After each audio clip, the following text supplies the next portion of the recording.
Hello guys, welcome back to another episode here on African Confessions. There is a message that I want to share with you guys, and the message reads like this.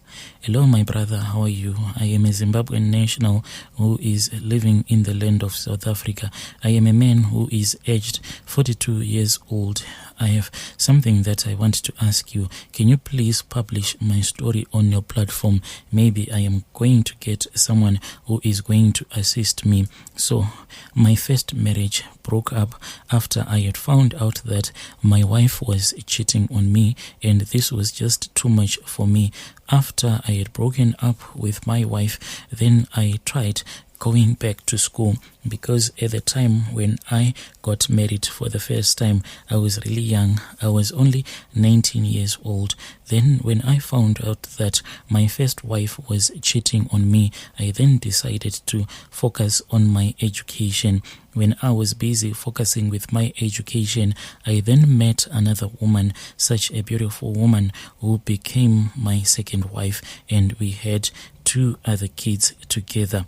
When I was dating her, there was a lot of problems that were going on in our relationship, because it seemed as if a mother, she was that kind of a woman who wanted her daughter to get married to someone who had already made it in life. So when she found out that her daughter was dating a man who was still in university, she then chose not to give us a blessing. Our relationship was facing challenges from all angles, Brother Nashi, and I think that this was just too much for my wife, because the last time that we had an argument, before I had found out that she was cheating on me, she asked me how she had managed to stay so long in a relationship with me, yet she had known that I was nothing but a poor man. I could not provide for her, even though I was trying to show her the way that one day God was going to bless me.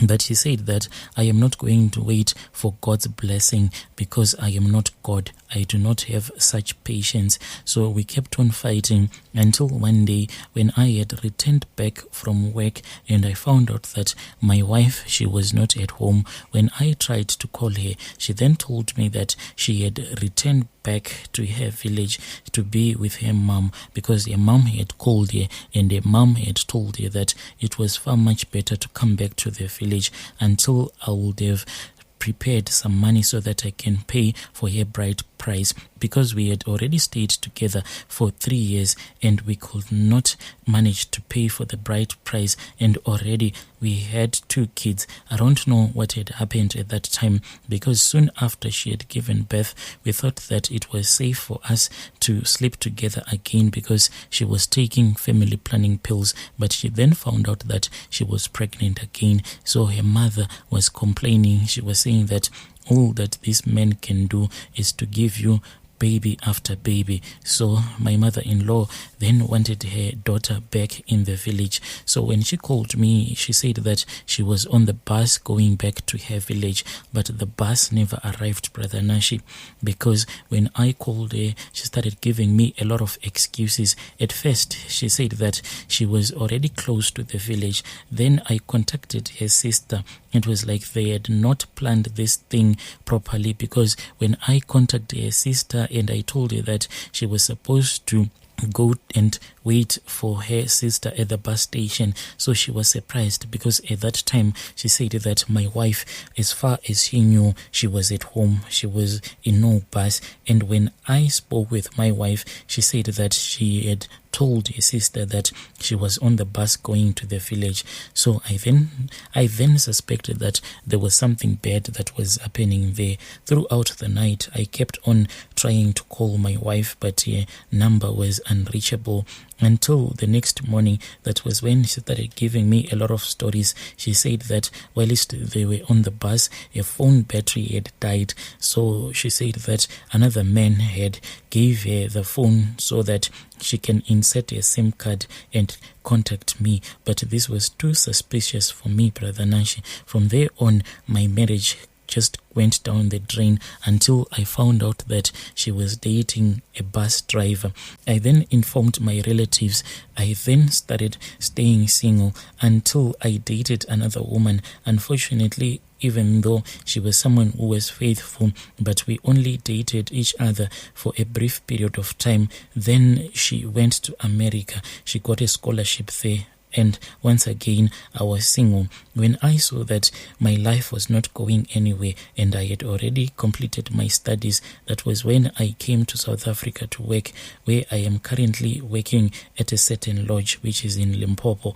Whilst working at this lodge, Brother Nashi, a lot of people come here so that they can do their hunting. And most of the people that come to our lodge to do their hunting, they are wealthy people. Then they came, this other woman. This woman, when she came, she told me that she was from Botswana. She came during the hunting period. And this lady, I quickly saw that she had a lot of money. And each and every time that she would go out, she always wanted me by her side. We just started sleeping together without us ever telling each other that we are in love. And when we made love, Brother Nashi, this was like a daily routine. Each and every night she would call me to her room, then we would sleep together. So this woman, she spent almost half a month whilst she was staying at our lodge.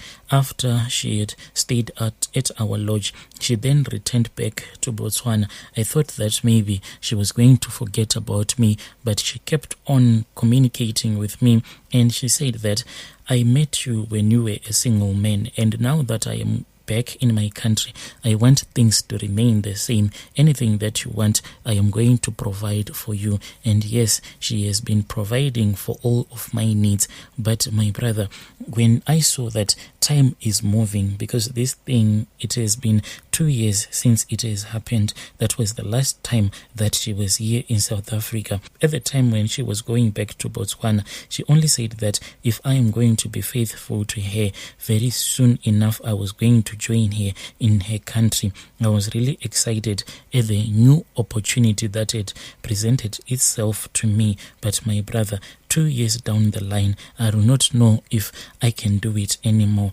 And I am afraid to tell you that I cannot do it anymore because of some other spiritual attacks that happened to me after I had told you that I cannot be with you anymore. And after she had told me that she knew that I had proposed this other lady who is from Zim, I had proposed love to her on Facebook. She said that she knew about that relationship. I don't know how she knew about that relationship. As a man, there was a time when I wanted to be with someone and I was feeling bored. I wanted someone whom I could touch, whom I could kiss. That was when I thought of an idea to date another woman so that I can quickly get married to her. Because I was getting fed up with all the video chats and all the naughty calls, because on a daily basis, that lady from Botswana, that is all that she does. She wants to see me when we are doing a video call. She wants me to reveal my private assets to her, and she will be doing the same to her. She says that whenever we are doing this, there is a bigger connection that will be there between me and her, but I feel like I do not want to do it anymore. I am tired, Brother Nashi. Like each and every night I have to touch myself so that I can please her. This thing, brother, we do it through the video chats. So I started speaking with that lady who is from Zim over Facebook, and she went and she met my parents. So all the money that I was getting, the woman from Botswana that she was giving to me, I'll then send it to Zim. I don't know how she found about it. And she said that I know that you have already planned to go and get her and you will return with her to South Africa, but you are not going to arrive alive. I am going to make sure of that. She was really cross at me. Then she said that if you are willing to be faithful to me, I am willing to forgive you. So, my brother, ever since that time, I have been faithful to her, but I do not know for how long I can stay like this. The spiritual attack that happened to me is that I started feeling as if there were worms or creatures that were moving all over my body. No matter how hard I would try to scratch my body, but those things kept on shifting the position. Then you would feel that instead of that movement being at your back, then it will move, and you will feel that there is something that will be moving in your legs, and when you will scratch your legs, that thing will disappear and it will resurface again on another part of your body. So this spiritual attack, it was just too much for me. I then chose to remain single, like she said, and it has been 2 years right now, Brother Nanshi, since this woman came and stayed at the lodge where I am working.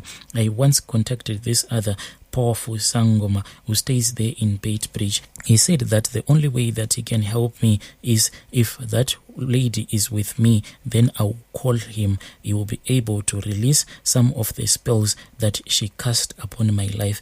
But as for now, that she is back in her country and I am in South Africa, there is nothing that he can do.